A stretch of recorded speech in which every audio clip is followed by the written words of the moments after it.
Alright, so fair warning, when I first decided I wanted to talk about the subject, I was a little bit angry. It's been a week, I've calmed down, but I can't promise there won't be some little tiny baby rants in with my discussion on why some authors choose to self-publish. So buckle in and try to ignore any smoke that may or may not be coming out of my ears.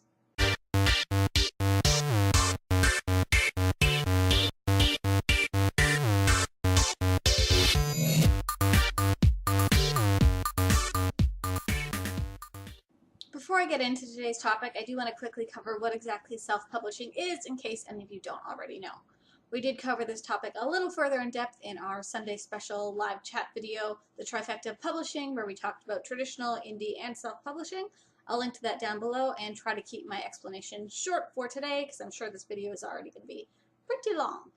Traditionally speaking, once an author has finished their book and made it the best they possibly can, they go on to work with an agent who will then help them make it even better so that they can sell it to a publishing house who will then make it even better in order to get it into stores and in front of readers.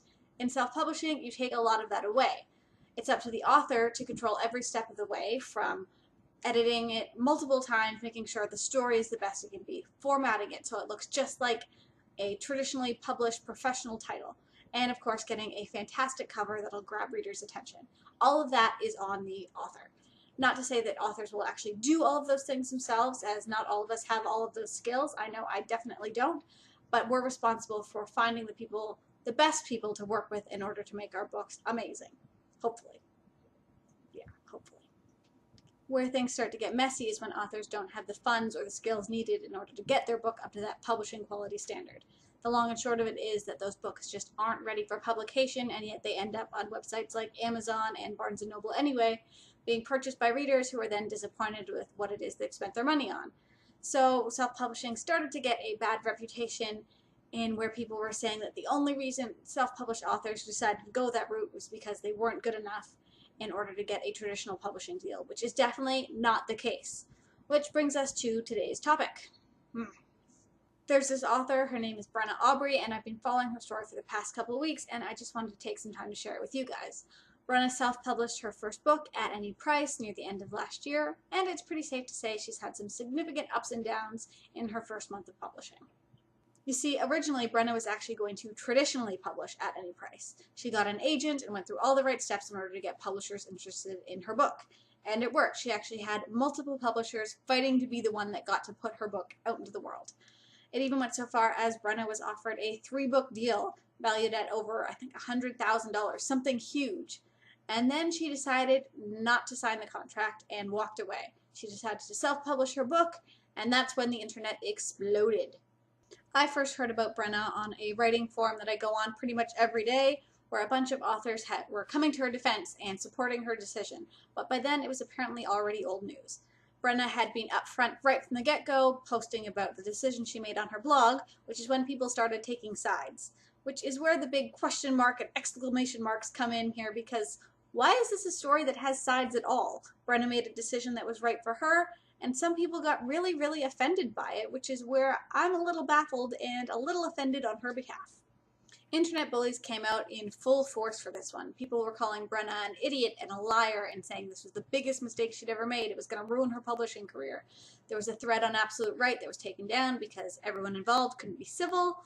I saw some people on Reddit accusing her of all manner of things and saying her book must have been crap anyway, ignoring the fact that big publishing houses were willing to spend big money in order to put it out there for her, so obviously there's some merit to her work.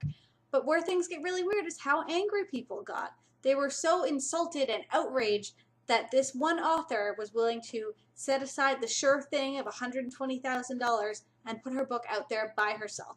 It was her decision. It ended up being a really good decision. Brenna sold more than, I think, about 10,000 books now. She's made over $18,000 in her first month. Not small numbers by any stretch of the imagination.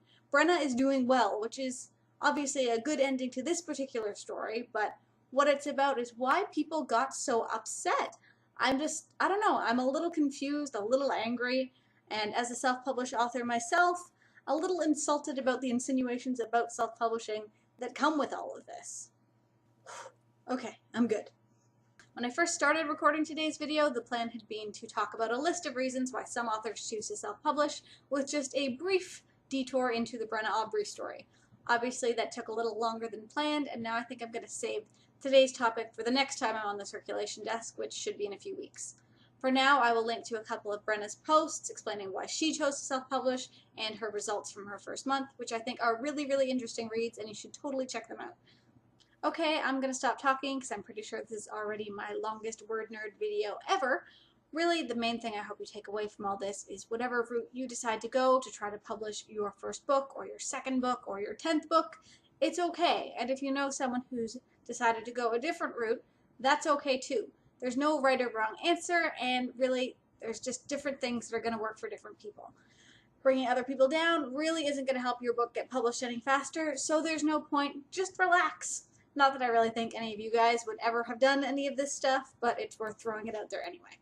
So that's it for today. Don't forget to tune in on Sunday for our next live Word Nerds chat, where we're talking about the Divergent series by Veronica Roth, Divergent, Insurgent, and Allegiant. I'm sure there's going to be a lot of angry feels through the whole video, so I hope you guys will all tune in, and I will see you then.